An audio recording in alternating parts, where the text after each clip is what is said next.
Welcome to Dexters classes. मैं जसबी चीन द्वारा नेपाल, श्रीलंका, पाकिस्तान पर अपना नियंत्रण स्थापित करने के बाद अब बांग्लादेश पर अपना प्रभाव स्थापित करने की कोशिश में लगा हुआ। और इस बीच ये बात निकल कर आ रही है कि चीन ने बांग्लादेश को करीब 7500 करोड़ रुपए यानी कि $1 अरब का कर्ज देने की बात कही है, जो तीस्ता नदी के पानी की बेहतर व्यवस्था और सिंचाई परियोजनाओं पर खर्च किया जाएगा। यदि हम तीस्ता नदी के जल की हम बात करें तो ये भारत और बांग्लादेश के बीच में पिछले कई सालों से ये विवाद का विषय बना हुआ। और चीन ने यह पेशकश उस वक्त किया जब पूर्वी लद्दाख में LAC पर भारत के साथ तनातनी चल रही है। जैसा कि यहाँ पर इंडिया टुडे का आर्टिकल देख पा रहे होंगे, China to lend Bangladesh almost 1 billion for Teesta river project. तो फ्रेंड्स, आज के वीडियो में हम इसी पर बात करेंगे कि चीन के द्वारा भारत के पड़ोसी देशों में उन परियोजनाओं पर कर्ज दिया जा रहा है जो कि भारत के साथ विवाद का विषय है। चाहे आप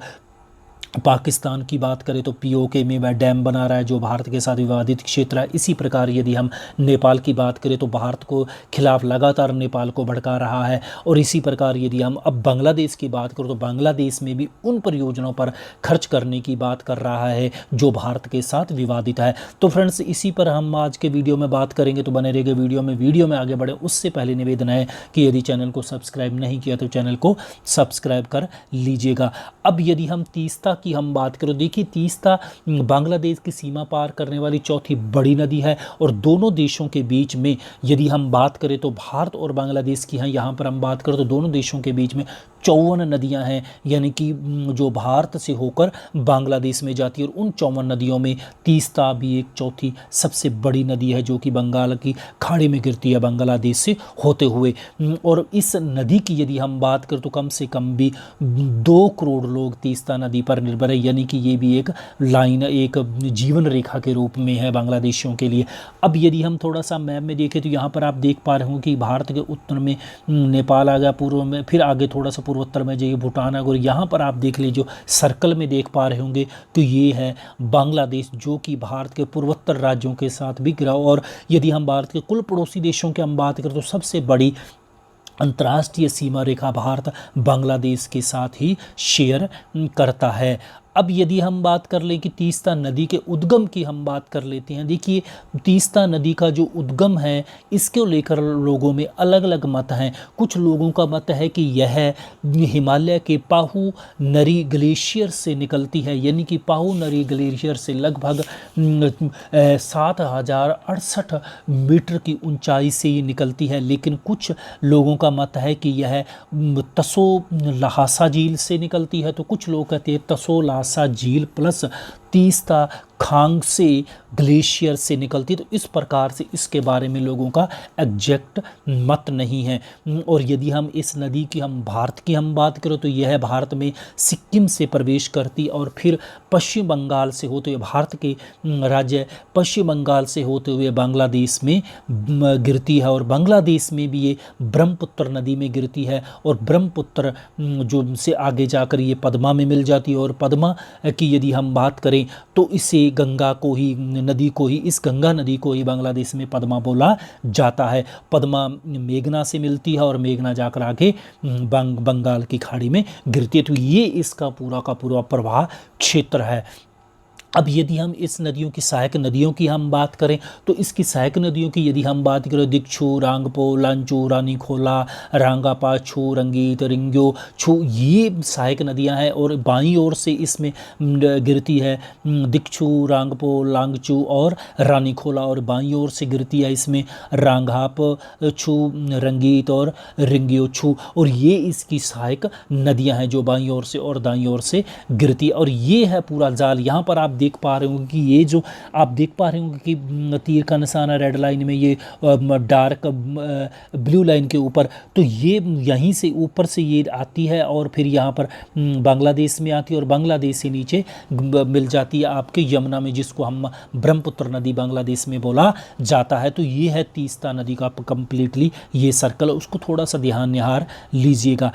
अब यहाँ पर हम बात कर लेते हैं तीस्ता नदी के, यदि हम जल की हम विवाद की हम बात करें तो फ्रेंड्स ये जो बांग्लादेश और भारत के बीच में ये विवाद है, ये विभाजन की विरासत है। क्योंकि जब 1947 में भारत का विभाजन हुआ था तो उसके साथ ही भारत और पहले उस समय के तत्कालीन पूर्वी पाकिस्तान के साथ विवाद, और उससे भी पीछे जाइए तो ये ईस्ट इंडिया कंपनी और नेपाल के बीच में विवाद था, जो 1815 में ईस्ट इंडिया कंपनी और नेपाल के बीच में फिर एक समझौता होता है। उस समझौते के तहत पूरा का पूरा नियंत्रण ईस्ट इंडिया कंपनी के पास आ गया था, जो आज़ादी तक रहा। आज़ादी तक ये मेरा मतलब ये कहने का है, क्योंकि 1857 से पर ब्रिटिश इंडिया के हाथ में चला गया था। और फिर विभाजन के बाद मुस्लिम लीग ने 1947 में रेड खलीफा आयोग से आग्रह किया कि जलपाईगुड़ी और दार्जिलिंग को पूर्वी पाक को देने के लिए उन्होंने कहा था, लेकिन हिंदू महासभा और कांग्रेस के द्वारा इसका विरोध किया गया था। और मुस्लिम लीग के द्वारा इसलिए रेड खलीफा आयोग से ये निवेदन किया था क्योंकि उनका मन था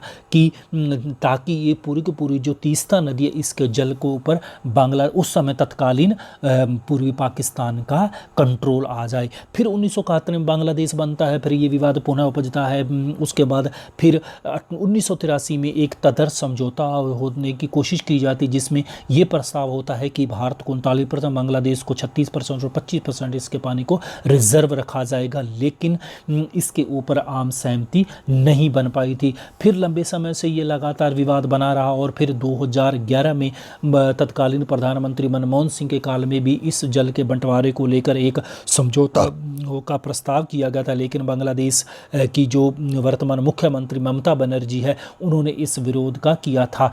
तो ये फिर उसके बाद ममता बनर्जी के द्वारा भी एक प्रस्ताव लाया गया था। ममता बनर्जी ने ये प्रस्ताव रखा गया था कि 42.5% तो जो जल होगा इस नदी का वो भारत का होना चाहिए, और 37-37.5% बांग्लादेश का, और 25% रिजर्व रखा जाए। लेकिन बांग्लादेश ने कहा कि नहीं, इस पर आधा आधा दोनों देशों का हक होना चाहिए। क्योंकि देखिए ग्रीष्मकालीन ऋतु में जब बारिश नहीं हो रही होती तो तब इसके पानी कम हो जाता, तो ऐसे समय में ये आशंका व्यक्त हो जाती है कि फिर बांग्लादेश और फिर पश्चिम बंगाल के किसानों पर इसका बुरा असर पड़ेगा। तो इसलिए बांग्लादेश चाहता है कि 0.5% पानी यदि उसको रिजर्व कर दिया जाए तो फिर हमें ग्रीष्मकालीन अवस्था में भी इस किसानों के ऊपर इसका बुरा प्रभाव नहीं मिलेगा। लेकिन 2015 में जब प्रधानमंत्री नरेंद्र मोदी बांग्लादेश की यात्रा पर गए थे तब भी उनके द्वारा एक प्रस्ताव लाया गया था, लेकिन उस समय भी ममता बनर्जी के द्वारा अड़ंगा लगा दिया गया था। हालांकि इस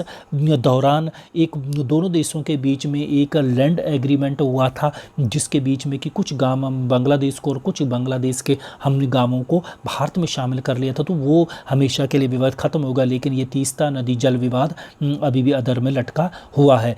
अब यदि हम दोनों देशों के संबंधों की हम बात करें तो देखिए हालांकि ऐसा नहीं है कि ये एक बहुत बड़ा विवाद है, इसके बीच में बहुत बड़ी तनातनी, ऐसा नहीं है। ये थोड़ा विवाद जरूर और पैरेलल ये चलता रहता है, और ये विवाद उस समय ज़्यादा उभर कर सामने आता है जब ग्रीष्मकालीन में पानी इसकी आवक क्षमता कम हो जाती है, उस समय होता है। लेकिन बाकी इतना बड़ा लार्ज स्केल पर इसके बीच में विवाद नहीं है। लेकिन हाँ, ये विवाद अवश्य है, और लेकिन इसको जिस प्रकार से अब चाइना इसमें कर्ज देने की बात कर रहा है, तो चाइना चाहता है कि और गहरा किया जाए इस विवाद को दोनों देशों के बीच में।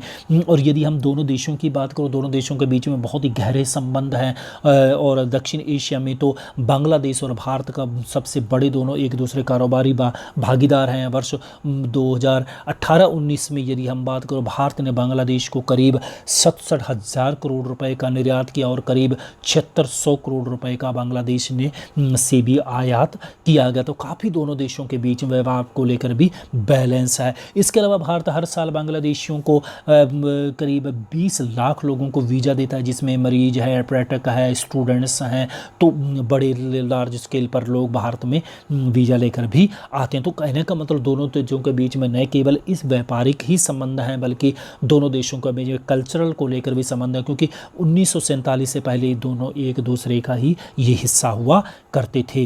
अब यदि हम बात कर लें कि यदि हम अब चीन के साथ हम बात करें, तो देखिए दोनों देशों के बीच में इन सालों में काफ़ी गहरे संबंध होते जा रहे हैं, और चीन लगातार बांग्लादेश में बड़े स्तर पर निवेश कर रहा है और $30 बिलियन की वित्तीय सहायता का भी दावा किया जा रहा है। इसके अलावा भागीदारी व्यापारिक क्षेत्र में तो है, क्योंकि दोनों देशों के बीच में $18 बिलियन का व्यापार है। लेकिन यदि हम इस व्यापार की हम बात करें तो ज़्यादा झुका हुआ चाइना की तरफ है, क्योंकि इसके बीच में भी काफ़ी बड़ा डेट देखने को मिला। करीब करीब $14 बिलियन का व्यापार चाइना से होता है और लगभग 3-4 बिलियन के आसपास ही बांग्लादेश से आयात करता। हालांकि इस बीच अभी जब भारत और चीन के बीच में तनातनी, इस बीच ये भी खबर आ रही थी बांग्लादेश से आने वाले 97% वस्तुओं के ऊपर 0% टैक्स वसूल करेगा चीन के द्वारा। तो ये किसी न किसी तरह से साधने की कोशिश में लगा हुआ है।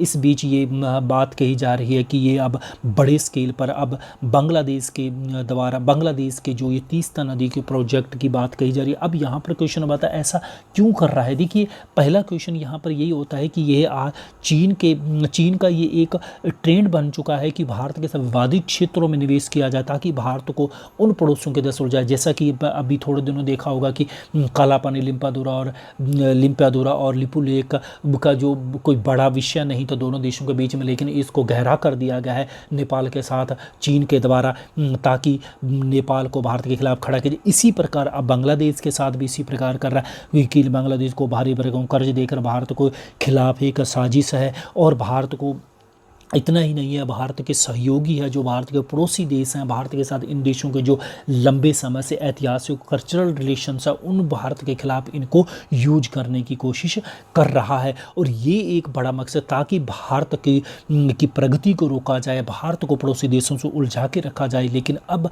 वो वक्त आ गया है कि अब भारत की खुद बाद इतना ज़्यादा निर्भर हो चुका है, वर्ल्ड के क्षेत्र में ग्लोबल पावर बनने जा रहा है भारत। तो अब भारत भी इन छोटे मोटे इश्यू में उलझ नहीं सकता है। भारत को अब ग्लोबली अपनी चैलेंजेस को देखना है। तो ये था फ्रेंड्स आज का हमारा वीडियो। उम्मीद है वीडियो पसंद आएगा। पसंद आया तो लाइक कीजिएगा, शेयर कीजिएगा और चैनल को सब्सक्राइब नहीं किया तो चैनल को सब्सक्राइब करके इस चैनल को आगे बढ़ाने में अपना सहयोग दीजिए। वीडियो सुनने के लिए बहुत बहुत धन्यवाद।